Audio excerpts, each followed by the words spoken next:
Bonjour. Eh ben, ça t'a intéressé la prépa de la boîte l'autre jour? J'aurais pas pensé une seule seconde que une boîte de vitesse qui est au final pas très intéressante puisse t'intéresser. Mais vous m'avez fait vraiment de bons retours. Je vous remercie du fond du cœur. Vraiment. Là, nous sommes 3 semaines plus tard. Mais qu'est-ce que j'en ai tombé du boulot?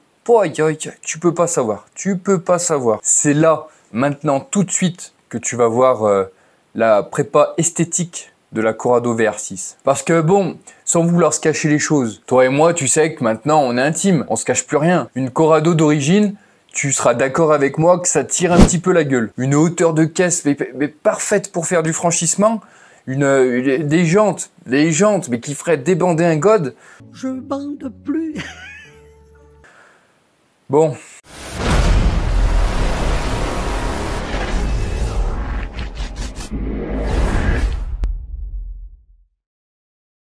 Ce qu'on va faire, que je t'explique le projet un petit peu. On va nettoyer la carrosserie en profondeur. Eh bien, pour retrouver une peinture qui soit pas contaminée, qui soit toute lisse, eh bien, écoute, on utilise une clé barre. Donc voilà comment ça se présente. Bon, c'est un peu mou, hein. Ça a la texture de la pâte à fixe, hein, tu vois ce que je veux dire.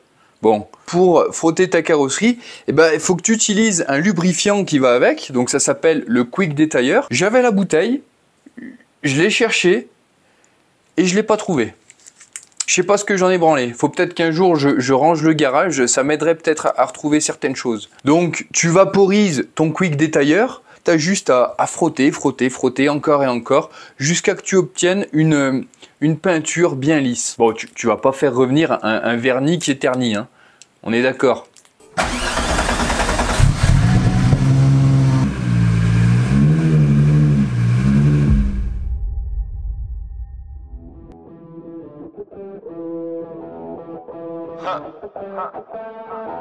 Welcome to Forever, man.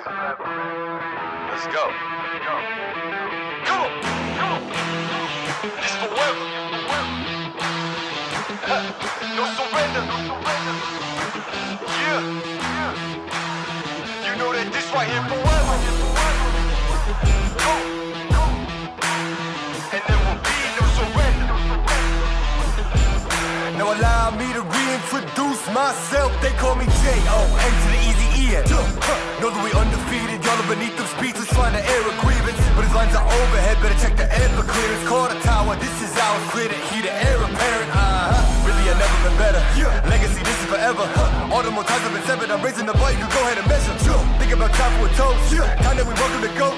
Yo, we're just leaving. I think about time that somebody go get them their coat. You know I got all that anthem. Come back in. What you call that add-on? Got anthems and bands with masters. Getting them right like my name was Miranda.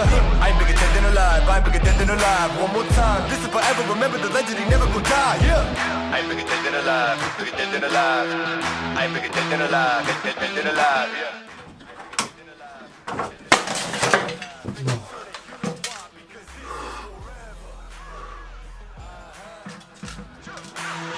And there will be no surrender.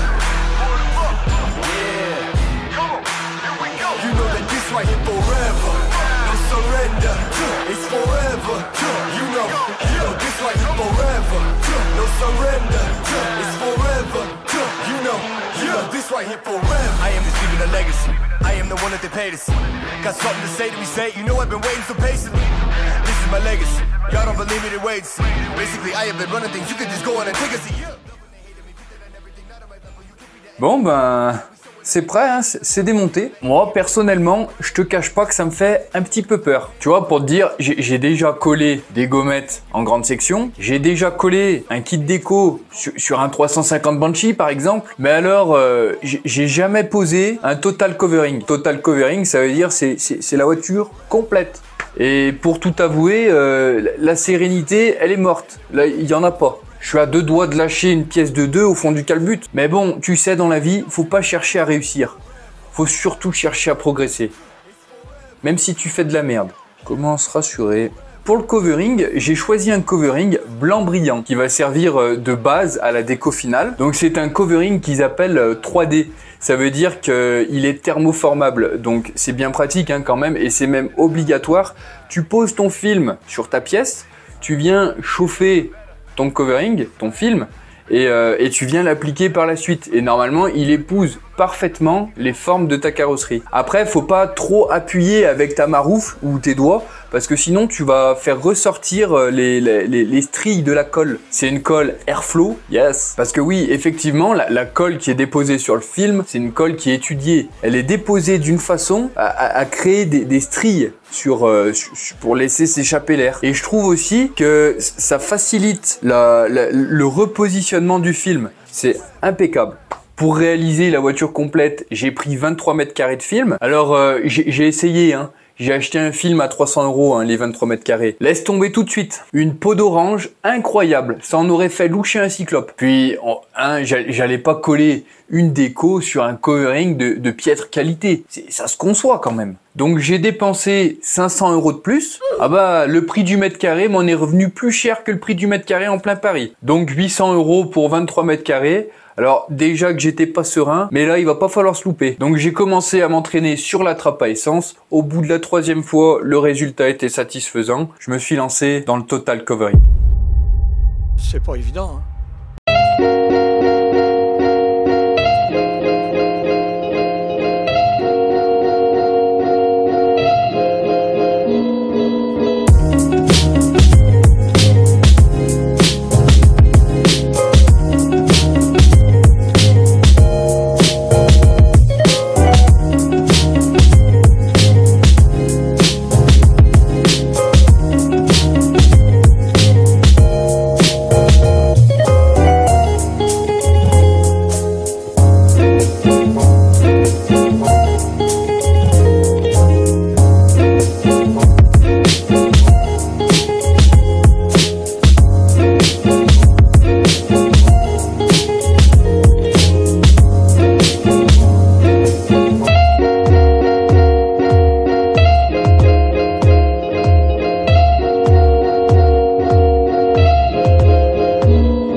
N'hésite pas à acheter un petit kit de pose de covering, des petites spatules, tu vois, des petites spatules comme ça.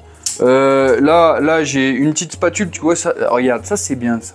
Ça tu passes derrière une petite maroufle, mais ça en général c'est offert avec le covering. Merci, hein. Et n'hésite pas à acheter du fil de découpe. Regarde, c'est comme ça que ça se présente. Tu as un peu le truc des sacs poubelles là pour faire les nœuds. Et dessus, collé, tu as le fil de découpe. Et ensuite, tu viendras tirer ce petit fil qui viendra te faire ta découpe nette, propre et précise. Mais à ton avis, quelle déco pour une base blanche? Et puis qui soit dans le thème des années 90. J'ai acheté une déco de Lancia Delta intégrale. Martini Racing.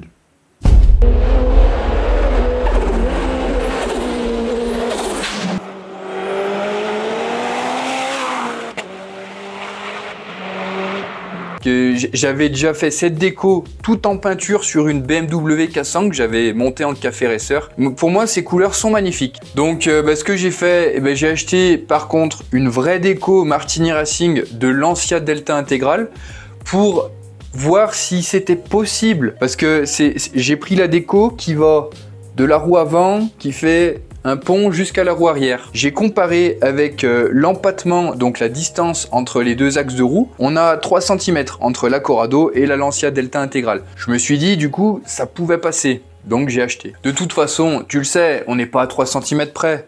Ce qui compte, c'est pas la taille, c'est le mouvement de la vague. Donc effectivement, je vais devoir adapter le kit déco de la Lancia Delta intégrale sur la Corrado. La folie, ça va être magnifique, un plaisir.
Franchement, ça a de la gueule. Vraiment, ça lui va super bien. Mieux maquillé qu'une meuf de télé-réalité. On dirait Boostifleur de Pokémon. Et puis, pour l'histoire des finitions esthétiques, il va falloir des jantes et des suspensions. Donc, pour les jantes, pour que ça colle avec la déco. Parce que si tu mets pas des jantes qui sont en adéquation avec la déco, c'est dégueulasse. T'es d'accord avec moi? Bah oui. Et je pars sur des Rota D154 en 17 pouces par 9 de large. J'utilise aucune cale parce que là, le 9 pouces de large, c'est la largeur maximum que je peux mettre. Ça passe au millimètre. Au moins, sans cale, sans rien, je pourrais avoir la largeur de pneu maximum que je puisse passer. Donc ce sera du 225. Tu peux pas faire plus sur une Corrado en largeur, hein. Sauf si bien sûr, par la suite, tu retouches tes ailes au roller fenders. Mais je voulais pas dénaturer la Corrado. Je vais pas toucher les ailes. Je laisse la carrosserie complètement d'origine. Et pour les suspensions, écoute, j'ai décidé d'acheter des combinés filetés KW V2. Donc ils ont l'avantage d'être en inox. Donc ça rouillera pas. C'est bien. Je pourrais ajuster la hauteur de caisse comme je veux au mieux. Et tu as 16 crans de réglage pour la détente. Alors, je me suis pas renseigné encore pour le réglage de la détente. Je vais les monter comme ça. Je vais régler la détente pareil de partout. Et puis par la suite, quand il y aura vraiment la prépa du châssis, là je m'interrogerai sur la question. Et pour l'instant, on monte.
Alors, qu'est-ce que t'en penses de l'auto? Écoute, si tu veux faire un truc de bien, mets-le moi en commentaire de ce que t'en penses de l'auto. J'aime bien avoir des avis comme ça.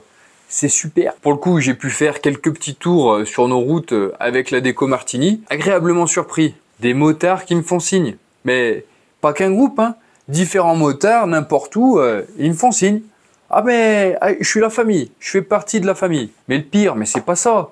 Les Porschistes qui me font signe. Tu sais, les anciens qui promènent leur vieille le dimanche, là. Ils me font signe. Pareil, je fais partie de la famille. Attends, on me prend en photo ou en vidéo, j'en sais rien, mais ils sont tous là avec leur smartphone. En tout cas, ce que j'en conclus, la déco Martini avec cette voiture, ça fait une auto avec un capital sympathie incroyable. Tu as envie de partir là? Non? Ah encore? Ah mais qu'est-ce que je vais te montrer moi? Ah si, si, tu tombes à pic. Tu tombes à pic. J'ai installé mon calculateur programmable sur le moteur d'origine. Oui, moi j'y connais rien en carto. Du coup, j'ai installé mon calculateur sur le moteur d'origine pour m'entraîner. Comme ça, si je fais fondre des pistons ou s'il y a une casse moteur, ce sera un moindre mal. Je préfère m'entraîner sur la carto sur le moteur d'origine plutôt que de faire ma première carto sur un moteur préparé. C'est pas, on va dire que c'est pas les mêmes investissements et c'est pas les mêmes pertes en cas de casse. Tu sais comment ça marche un calculateur? Je vais t'expliquer en gros. En gros, tu as tes capteurs et tes sondes, température, capteur point Morrow, qui envoient les infos au calculateur. Ce calculateur, il traite ces données. Par rapport à ces données, il t'envoie, tout en étant coordonné, l'allumage et l'injection. Et l'avantage d'un calculateur programmable, tout simplement, c'est que tu fais ce que tu veux. Tu le branches à ton PC, tu peux tout gérer. Tu peux tout gérer. Tu comprends bien que faut que je me fasse une petite gestion pour au moins aller au banc. Pas la gestion finale, hein. Ça c'est un métier. Mais je veux dire la gestion de roulage, juste pour me déplacer d'ici jusqu'au banc. Pas de plateau. Pas de plateau. Donc j'ai tout de suite passé à l'éthanol, hein. Tant qu'à faire. Comme ça, les 30 ans de 98 qu'elle a bouffé, le 98, ça nous fait du dépôt au fond du réservoir. Ce dépôt, quand tu mets de l'éthanol, ça le... Putain, comment on dit? Je perds mes mots, bon Dieu. Ah, ce dépôt, ça le dissout avec l'éthanol. Ça passe par ta pompe, ça va dans ton filtre, etc., etc. Donc l'avantage de passer maintenant à l'éthanol, c'est que l'éthanol, il va me rincer le réservoir, tout va partir dans la pompe et le filtre. Et quand je ferai le circuit d'essence, tu sais, mon circuit d'essence avec mes 3 grosses pompes, une pompe moelle d'art, une pompe à meusper et une pompe moelle nœud. Mon gros filtre et ma grosse rampe d'injection. Tu l'as pas vu, ma grosse rampe d'injection? T'inquiète pas, ça viendra. Beauf de France. Allô? Moi je suis dans le garage là. Mais c'est Hollywood, hein. Donc là, pour ce calculateur programmable, le Max EQ, il t'offre pas mal d'options, hein. Tu peux faire pas mal de choses. Là, tu vois, j'y ai mis un shift cut. Donc en gros, c'est l'art de passer les vitesses sans lâcher le pied de l'accélérateur. Et pour ce faire, tu dois mettre un capteur qui t'envoie un signal de masse à de la Max EQ. Ce que j'ai utilisé comme capteur, c'était pas compliqué, hein. Il était à 3 cm de la pédale d'embrayage. J'ai utilisé mon capteur de feu stop. Je suis tellement fier. Du coup, j'ai juste eu à le décaler et à le mettre à la masse. Comme ça, dès que j'embraye, le contact qui se fait à l'intérieur, ça envoie la masse directement à la Max EQ. Par contre, j'ai plus de feu stop. C'est un détail. Il y a des choses plus importantes que le feu stop. Et figure-toi que j'ai le shift cut maintenant. D'ailleurs, j'ai réglé mon shift cut à 300 millisecondes. Donc, quand tu appuies sur l'embrayage, tu as 300 millisecondes pour passer la vitesse. Il faut pas être chômeur, hein. Et j'aimerais bien régler le launch control. Tu sais, c'est le truc marrant là pour faire les départs arrêtés. Là. Ça te fait des petites flammes normalement. Et qu'est-ce que tu fais là? Tu as le temps là? On va faire un tour? Ouais. Mais vas-y, viens, on va faire un tour. Allez. Non mais t'es sérieux? Vas-y, impeccable. On y va.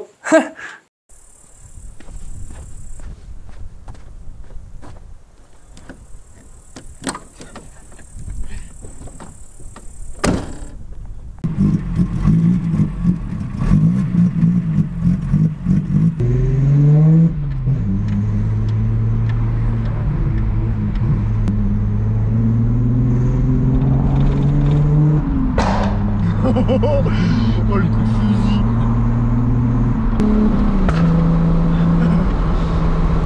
C'est marrant. Ça c'est le quick shift. Ouais. Genre je reste... j'accélère tout le temps. Mais là t'as continué à accélérer là? Ouais.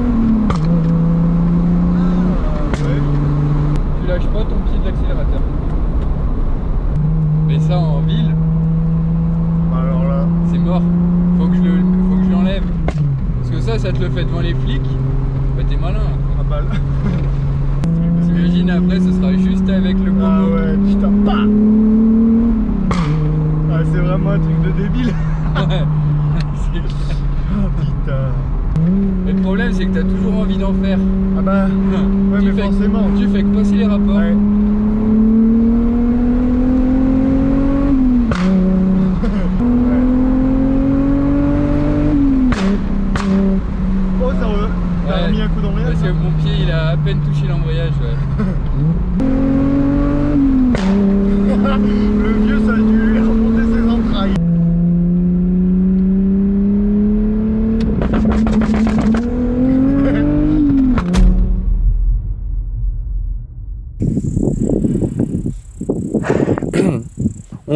on va régler le launch control. Pour moi, ça me paraît intéressant quand même. Mais viens, arrive, je vais te montrer. Donc là, tu vois, j'ai installé un petit switch comme ça. J'ai pas pu me mettre sur la pédale d'embrayage parce que j'ai le shift cut. Ce petit switch, il me sert à faire une mise à la terre, comme ça envoie le signal à la Max EQ pour que ça se mette en mode launch control. On va commencer gentiment. Là, je l'ai mis à 3000 tours minute. C'est assez timide. Je vais plutôt le mettre à 5000. Là déjà. Ah. Oula.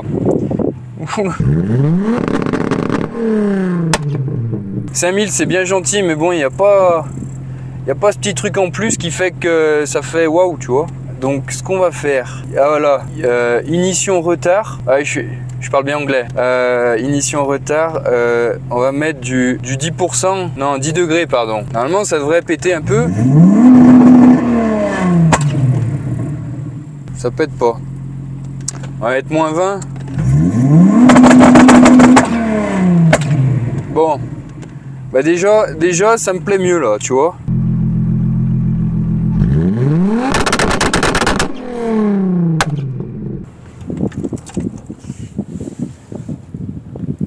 Bah c'est bon hein.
Écoute, c'est tout ce que je peux t'expliquer sur la Max EQ. Bon, il va peut-être falloir que je t'avoue quelque chose. Mais j'ose pas te regarder dans les yeux. C'est la fin de la vidéo.